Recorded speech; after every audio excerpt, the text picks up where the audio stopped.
नमस्कार, मैं हूं आपके साथ मयंक। देखिए, इस वक्त बड़ी खबर आ रही है। हुतीस की तरफ से बड़ा हमला किया गया है इजराइल के ऊपर और बैलिस्टिक मिसाइल लॉन्च की गई है इजराइल पर। बताया जा रहा है कि इस बार नेगेव इलाके को निशाना बनाया गया है और बड़ा हमला किया है हुतीस ने। देखिए, हमने देखा जिस तरह से एक दिन पहले ही जो है सना पर हमला किया था इजराइल ने और 35 लोगों की मौत हुई थी। अब इसका बड़ा बदला लिया है हुतीस की तरफ से और बैलिस्टिक मिसाइल्स लॉन्च की गई हैं इजराइल के ऊपर। और खबरें इस तरह से आ रही हैं कि इजराइल का डिफेंस सिस्टम इन मिसाइल्स को नहीं रोक पाया है। अब इसको लेकर आगे क्या डेवलपमेंट हुआ है, कितना नुकसान हुआ है, इसमें आप जानते हैं कि खबर आने में, जैसा हम हमेशा कहते हैं कि टाइम लगता है। इजराइल में नुकसान की खबरें निकल के जल्दी सामने नहीं आती हैं, लेकिन फिलहाल जो खबर आई है वो ये कि बैलिस्टिक मिसाइल से हमला किया है। हमने देखा कि पीछे क्लस्टर बॉम्ब्स भी थे मिसाइल्स में, जो कि हुतीस की तरफ से दागी गई थी। खासकर पैलेस्टाइन 2 मिसाइल थी और जुल्फिकार, ये दो वो मिसाइल्स जो लगातार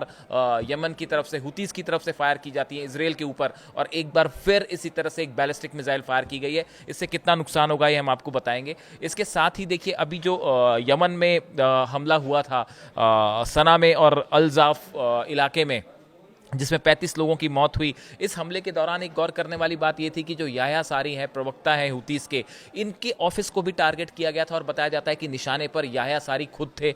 लेकिन इजराइल के फाइटर जेट्स जब हमला कर रहे थे, उसी दौरान यमन ने अपना एयर डिफेंस सिस्टम स्टार्ट किया, जिसके बाद इजराइल के फाइटर जेट्स को अपना मिशन अधूरा छोड़ के वापस भागना पड़ा। कई सारे फाइटर जेट्स ऐसे थे जो अपने हथियारों को, अपने बॉम्ब्स को, मिसाइल्स को ड्रॉप नहीं कर पाए और उन्हें वापस जाना पड़ा हुतीस की मिसाइल्स को लेके।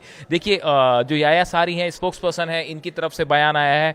Our air defence system we are able to launch a number of surface to air missiles while confronting the Zionist aggression against our country. इनकी तरफ से ये कहा गया है, हुती मिलिट्री स्पोक्स पर्सन है याह्या सारी, उन्होंने कहा है that the group used surface to air missile against the Israeli incursion, saying that some Israeli planes were turned back before they were able to discharge their weapons। इसके पहले कि Israel के fighter jets अपने weapons को drop करते, Houthis की तरफ से surface to air missiles launch की गई, जिसकी वजह से इजराइल के फाइटर जेट्स को वापस जाना पड़ा। देखिए, हमने देखा पिछले कुछ दिनों में जिस तरह से जो मिसाइल्स फायर किए हैं हुतीस की तरफ से, जो long range ballistic missile, 2000 kilometre का डिफरेंस है यमन से लेके इजराइल के बीच में, लेकिन उसके बाद भी इतने बड़े ट्रैवल और डिस्टेंस को ट्रैवल करके हुतीस की मिसाइल अगर इजराइल में अंदर आ रही हैं, क्लस्टर बॉम्ब्स उसके ऊपर लगे हुए हैं, इन हालात में अब ये एयर डिफेंस सिस्टम वाली बात, जिसकी वजह से इजरायली जेट्स को वापस जाना पड़ा, ये अपने आप में एक बड़ी खबर है और इजराइल के लिए भी परेशान करने वाली खबर कि आखिर ये एयर डिफेंस सिस्टम जो है हुतीस के पास कहाँ से आया। क्या ईरान ने प्रोवाइड किया है, या पीछे जैसी खबरें आई थी कि चाइना ने भी शायद मदद की है, इस तरह की खबरें भी पहले थी। अब देखिए, ये जो हमला हुआ था, इसमें 35 लोगों की मौत हुई सना में।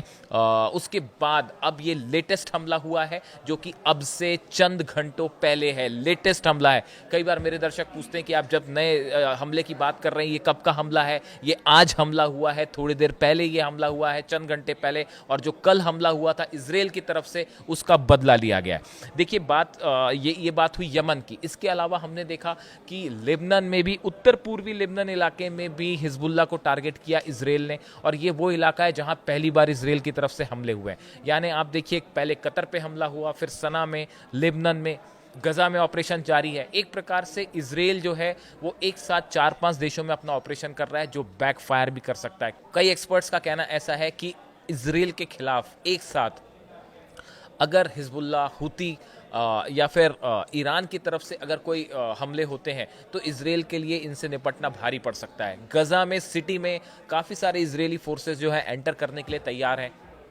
क्या एक ऑल आउट ऑपरेशन करेगा गजा में इजराइल?